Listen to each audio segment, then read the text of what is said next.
Assalamualaikum warahmatullahi wabarakatuh. Maayong buntag sa inyong tanan at isang maganda at mapagpalang araw po sa ating lahat. Ako po si Captain Francis Albison B. Serrano, O-17341, Armor Philippine Army. Tubong Siniloan, Laguna at naka-assign dito sa 6 Mechanized sa Laknib Battalion, Armor Pambato Division, Philippine Army dito po sa Sultan Kudarat, Maguindanao del Norte. So ako po ay produkto ng OCS or ng Officer Candidate School, OCC Class 41-2013, the Santicas class. Ako po ay nandito sa inyong harapan upang magbahagi ng aking kwento at mga karanasan dito sa bilang isang sundalo ng bayan dito sa lugar ng Mindanao. After ko po na makagraduate sa OCS noong 2014 as a second lieutenant, una ko po naging assignment ay sa 1st Mech Battalion dito po sa area ng 6 Infantry Division sa Maguindanao. So natatandaan ko pa nung nasa Manila ako sa airport. Pabiyahe na kami papunta dito sa papuntang Mindanao. Bago ako sumakay ng C-130 aircraft, medyo kabado na ako kasi bata pa lang ako, marami na ako naririnig na na napapanood sa mga balita na ang medyo magulo ang isla ng Mindanao kung ikukumpara sa isla ng Luzon at ng Visayas. So nung malaman ko nga na dito ako ma-assign sa Mindanao, nagpasama pa ako sa father ko na magpunta doon sa isang kilalang magaling na manggagamot at kilalang may mga dalang agimat doon sa bayan namin. So nagpunta kami doon, humingi kami ng konting kaalaman. Then hanggang ngayon tandang-tanda ko pa yung mga ibinulong niya at mga ibinigay niyang salitang Latin sa akin. So para daw iwas yun sa kapahamakan. Pero sabi ko sa sarili ko, wala namang mawawala kung sakali maniwala ako doon. Then, isa din sa malaking pasalamat ko ay doon sa ating Panginoong Ama na nasa itaas, na siya nakakaalam ng lahat dahil hindi niya itinulot na may masamang mangyari sa akin habang ako'y nandito sa area ng Maguindanao. So, yun, yung pagbaba ng C-130 namin doon na sinasakyan namin sa airport ng Cotabato, medyo paranoid pa rin yung isip ko kung ano nung pumapasok sa isip ko. Sabi ko, makakauwi pa ba ako ng Luzon, ng buhay? Kasi iba talaga eh. Then parang pakiramdam ko talaga, paranoid ako na kala ko anytime pwede kami ma-snipe doon. So ganun yung nararamdaman ko kasi talagang doon lang ako napalayo ng ganun kalayo sa pamilya ko. Then lalo na akong kinabahan nung sinundo na kami nung sundo namin, papunta na kami ng batalyon namin sa Sharif Agwak. So ang sumundo kasi sa amin noon is yung KM-250. So isinabay kami doon sa pagre-refuel nila diyan sa Cotabato. So sakay kami doon sa likod, then habang umaandar yung sasakyan ng KM-250, napansin ko na na parang kokonti lang yung cover namin, masyado kami exposed dun sa likod. Then habang bumabiyahe kami, marami kaming nadadaan ng mga high ground. Na yung mga high ground na yun, pwede kasing pwestuhan ng mga armado or ng mga rebelde na pwedeng umambush or mang-ambush sa amin. Tambangan kami doon, tsaka kami ambushin. So naisip ko din yun, na paano kung inambush nga kami. Nung time na yun, wala man lang kaming hawak pa mga armas upang ipagtanggol namin yung mga sarili namin. So, isa pa nun, matunog na matunog din kasi yung Sharif Agwak nun, kung saan nga nandun yung batalyon namin, kasi hindi pa nagtatagal nun nung nangyari yung yung Ampatuan Massacre. Then, yun, nung na-assign na ako dun sa pinakauna kong company, sa 14 Mech Excellence Company, sa Barangay Bagan, sa Gindulungan. Nakasama ko pa dito, nagpang-abot pa kami dito nung idol kong si my lord ko, si Captain Bong Emmanuel Alindayo. Siya yung tinaguri ang heartthrob ng Sharif Agwak. dahil madalas siyang haranahin or yung madalas siyang, paborito siyang harasin ng mga armadong grupo doon. So, after nun, after ilang araw ng orientation sa headquarters company, calls kay CEO namin, sa mga iba pang officers, ibinaba na din kami sa mga detachment. So ako, binaba ako sa detachment. Pagdating ko sa detachment, although pagdating ko doon, ako biglang naging pinaka-senior kasi syempre ako yung naging platoon leader nila.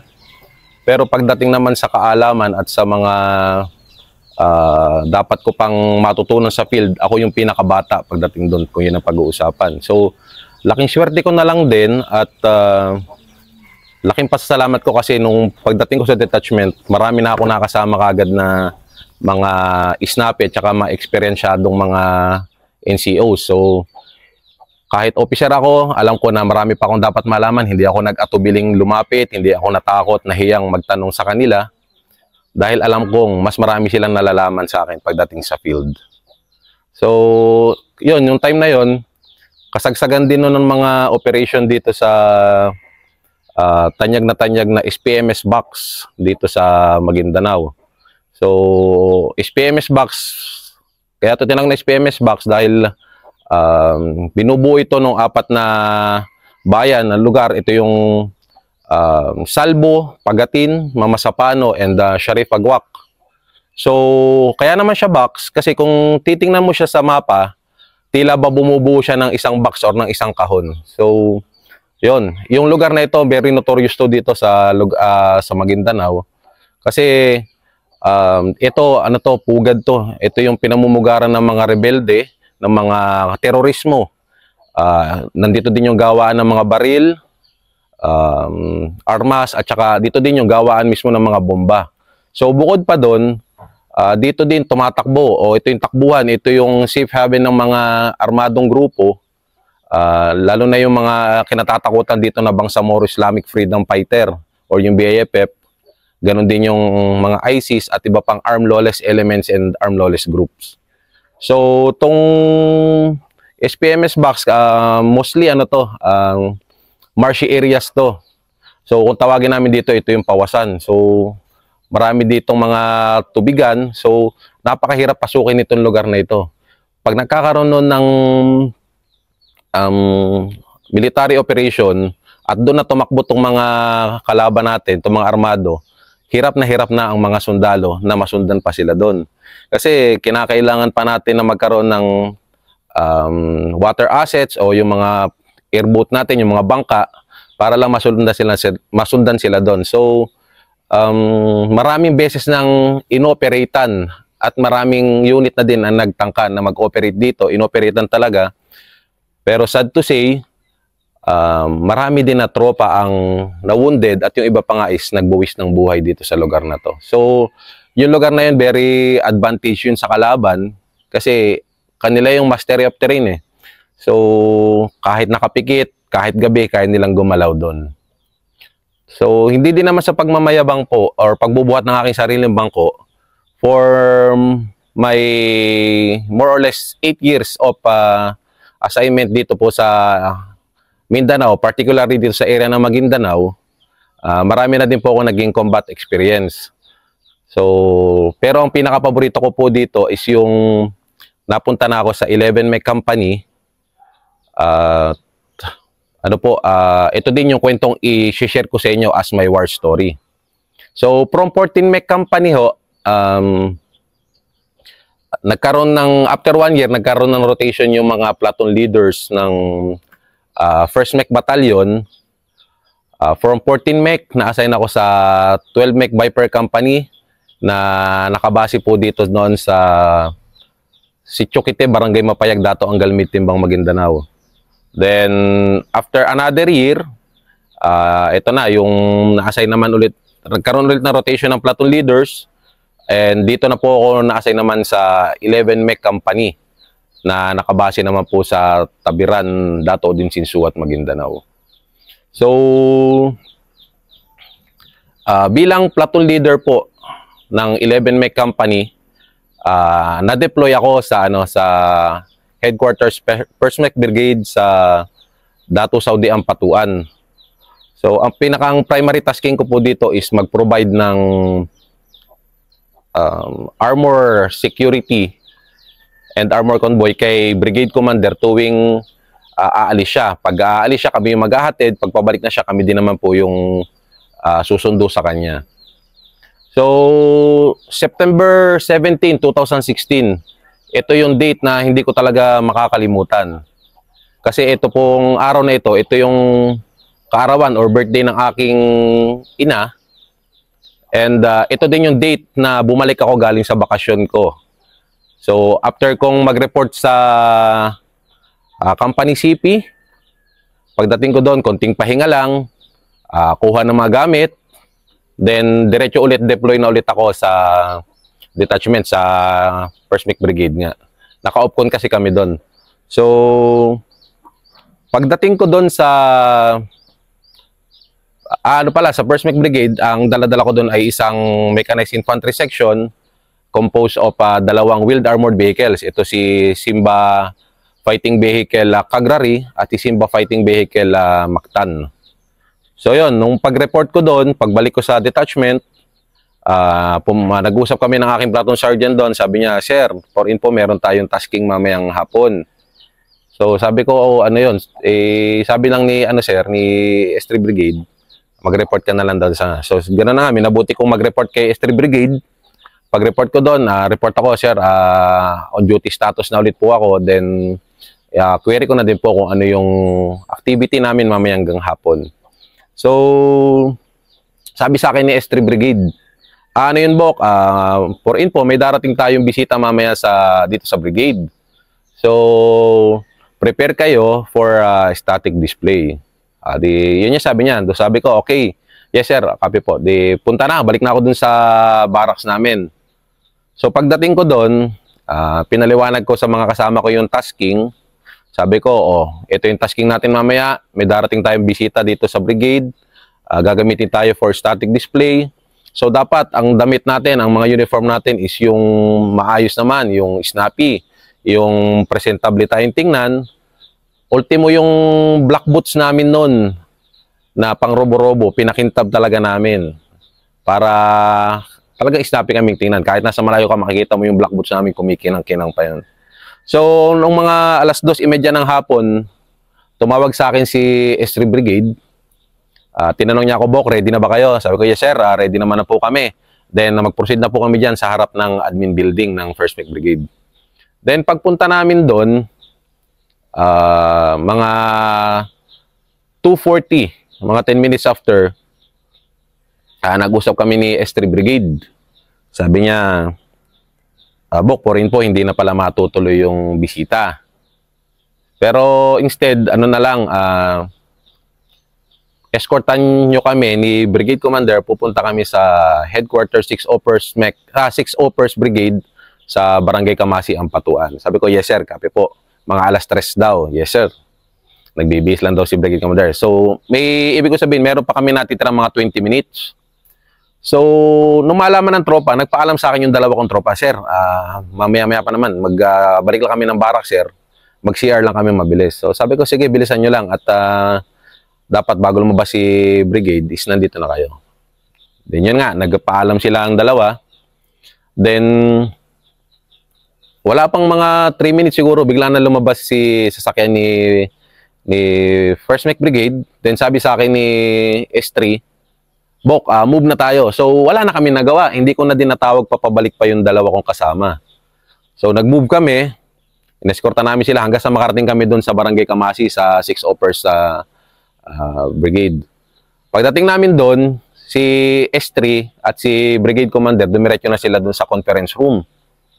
So, kami naman, bilang escort, humanap lang kami ng pwesto namin, then tambay kami doon, pahinga, merienda kami.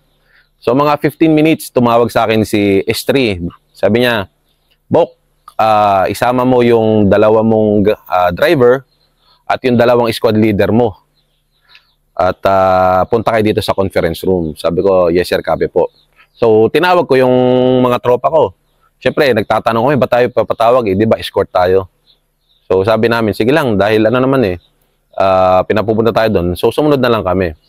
So pagpasok namin ng conference room, nakikinig kami.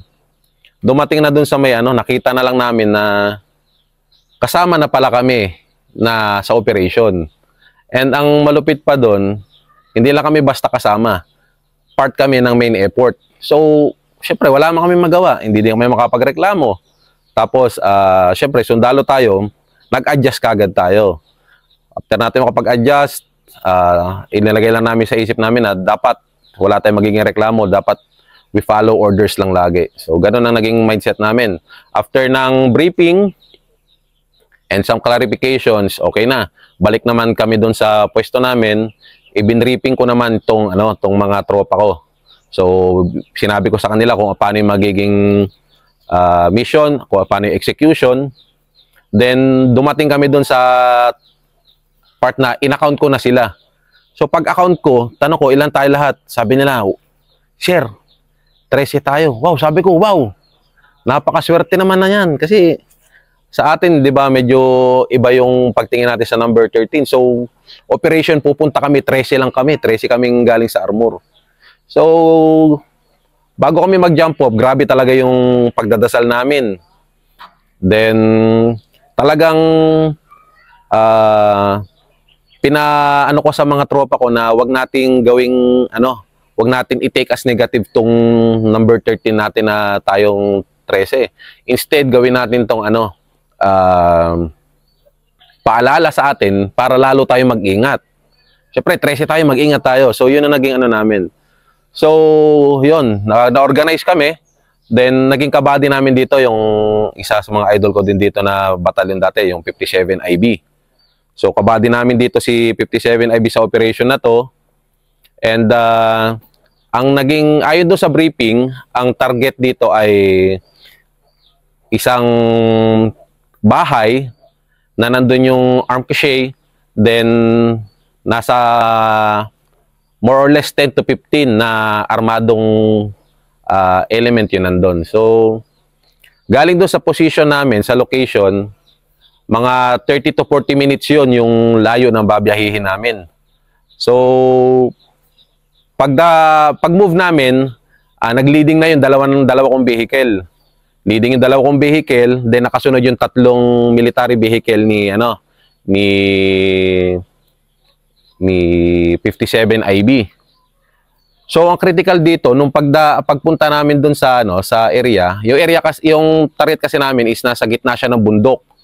Nasa gitna siya ng bundok ng barangay Sanyag, Ampatuan. Pero yung naman, yung karsada naman is konkreto naman. So basically, rolling terrain pa rin naman siya. So ang critical dito is may nadaanan kaming mga community. So medyo malaki yung chance na ma-burnout yung lakad namin, ma-compromise, makapagpasabilis sila. And the worst case scenario is matambangan kami at ma-ambush kami doon. So, pero hindi naman nangyari. Nung at about mga 04:30, alas 4:30 pala ng hapon, while approaching na kami dun sa target, so, paakyat yun paakyat. Nung paakyat na kami, mga more or less 200 meters, eto na, bungko na, binagbagan na yung aming leading vehicle. Maganda kasi yung strategy kasi yung pwesto nung kubo, nung bahay, kasi nasa pocket nga. Then kitang-kita niya kung sino yung paparating. Tapos yung bahay, naka-elevate pa siya ng mga 10 feet. So 10 feet, isipin niyo lang kung gaano kataas yung basketball ring sa isang basketball court. Gaano kataas yung itinaas ng bahay pa galing sa karsada. So kitang-kita niya talaga yung pagdating namin. So mga 200 meters binagbagan na nila kagad kami. Buti na lang kung kamo, isnapi din tong mga gunner nitong WABs namin. Nitong aming armored vehicle. So, gumanti na sila ng putok agad. Suppressive fire agad towards sa direction ng kalaban. Pero malakas din kasi talaga resistance ng kalaban. So, tinanong ko, tuloy-tuloy yung putukan sa labas. So, ang nakakakita lang doon sa labas ay yung gunner ko at saka yung driver. Kasi Simba fighting vehicle to. Sila lang yung may access doon sa kami bilang platoon leader, nandun lang kami sa loob. So, grabe yung bagbagan. Rinig na rinig namin doon sa loob ng vehicle habang pumuputok yung 50 caliber namin. Kasi kulong yung vehicle eh. Nakasara siya. Then, nasa taas yung gunner. Pagputok talaga niya, kulong na kulong yung yung tunog. So, literal, nagsisigawan na kami sa loob para lang maintindihan. Then, tinanong ko yung driver. Sabi ko sa driver, kung okay lang bang magpa-dismount. Sabi niya, yes sir. Sabi ko, nasa ng kalaban? Sabi niya, sir, nasa kanan. Okay. So, nag-command ako dun sa mga dismount team ko na contact right, dismount left. Contact right, dismount left. Ibig sabihin, nasa kanan yung kalaban, dismount tayo sa kaliwa. So, gano'n na nangyari. Pag dismount namin, tuloy-tuloy pa rin ang putukan. Si 57 IB na nakasakay sa KM450 at sa KM250, nag-dismount na din sila. So, yung karsada, although konkreto siya, medyo makipot siya. Ano lang, parang dalawang tricycle lang magkakasalubong. Baka magbabanggaan pa sila. So, ganun kakipot yung daan doon. So, halos nasa gitna kami.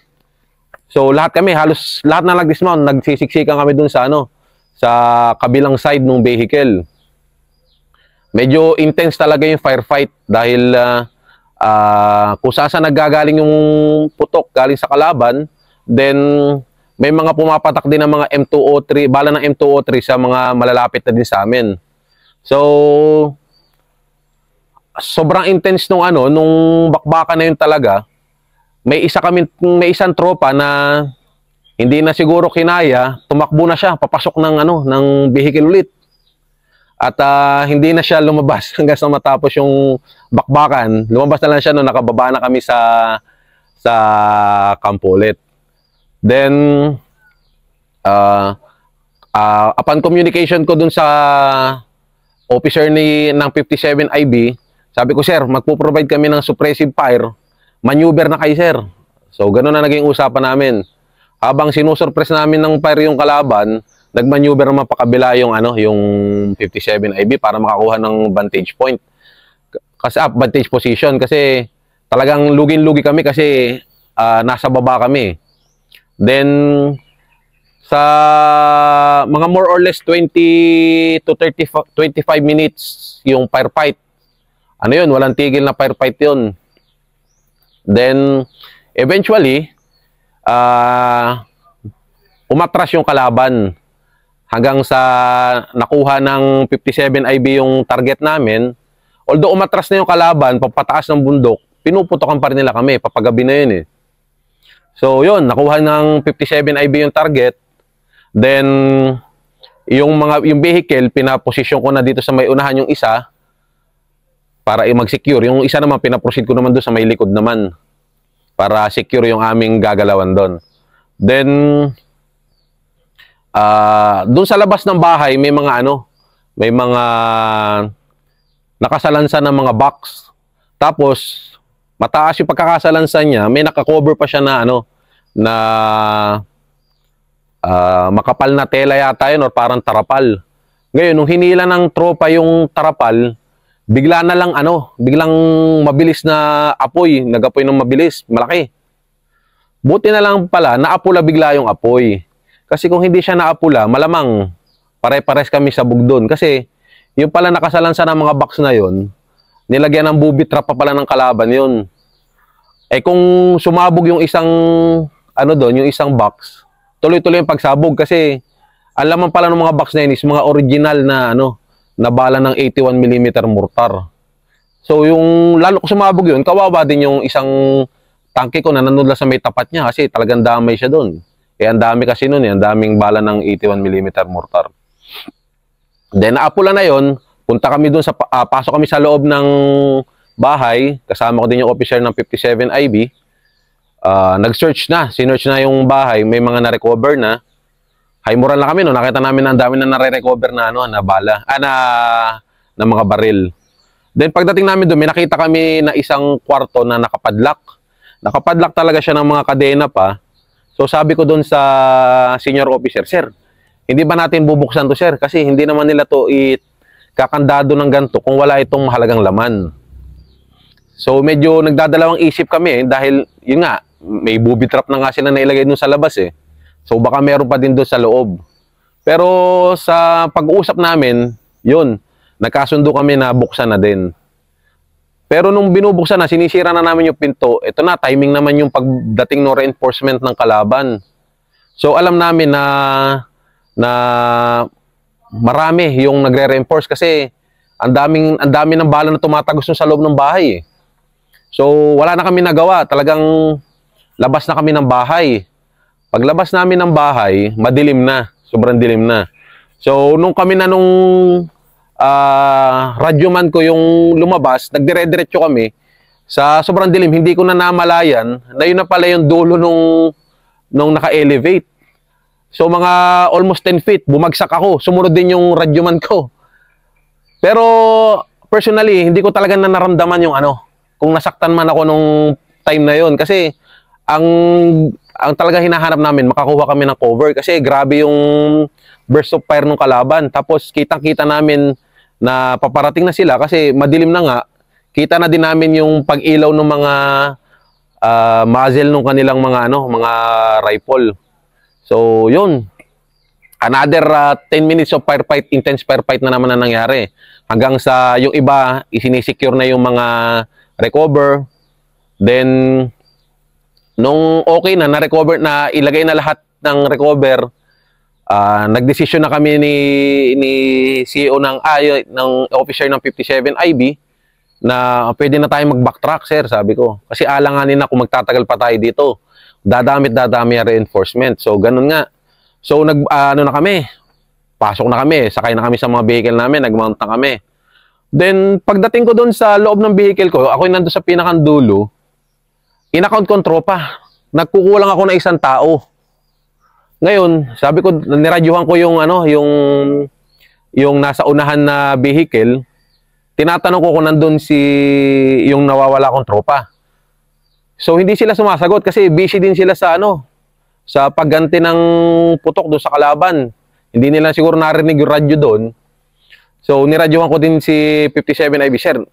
Kulang pa ako ng isang tao, sir. Hindi pa tayo pwedeng umalis, sir. Then sabi ko, sinamahan ako nung aking radyoman, baba ako ng vehicle galing sa dulo, tinakbo ko yung kabilang dulo.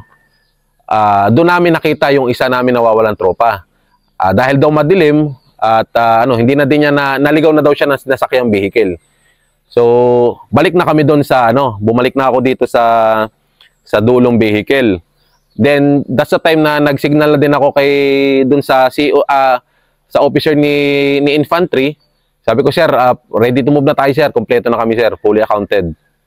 Then nag-move na kami. Yun nga, pinauna ko na isang vehicle. Tapos yung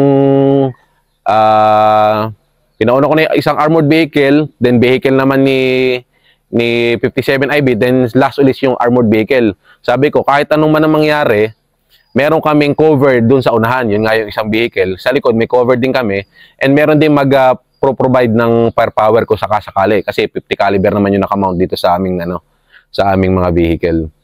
So, sa madaling salita, nakababa kami ng safe, nakabalik kami doon sa headquarters ng 6th Oppers Brigade. So pagdating namin doon, tuwang-tuwa na tong mga dinatnan namin na mga tropa doon kasi kahit kakaunti lang yung time para mag-prepare, magplano, still naging successful yung aming operation at marami talaga kami na-recover. So halos lahat tuwang-tuwa. Nung nakapagpahinga na kami, doon na namin naramdaman yung pagod na din pala kami. Doon na din namin napansin na yung damit pala namin talagang basang-basa na din kami ng pawis. Nung nawala na yung adrenaline rush ng katawan namin, doon na namin naramdaman na may masakit pala sa katawan namin. And doon ko na lang din ulit naalala na birthday nga pala ng mother ko. So tinawagan ko si mother ko, binati ko si mother ko ng happy birthday.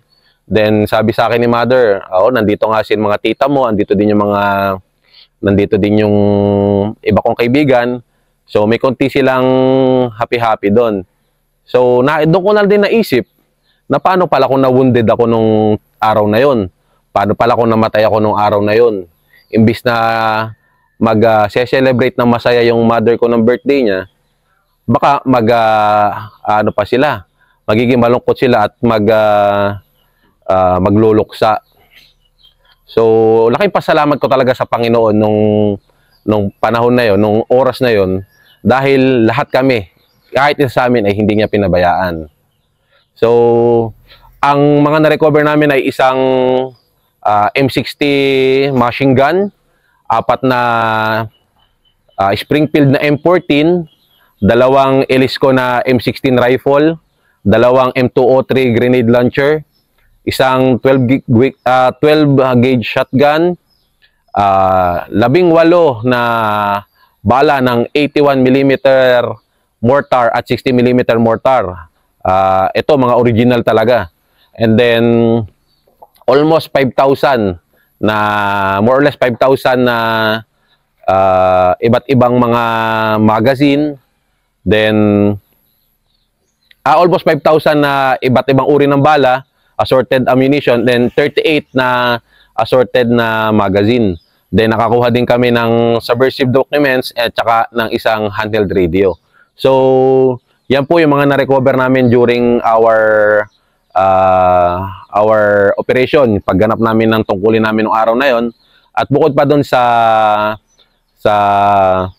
report ng Intel na maraming na wounded doon sa isinagawa naming operation that time. So, hanggang doon lang po yung kwento ko. At maraming salamat po sa pakikinig at mabuhay po tayong lahat. Maraming salamat po.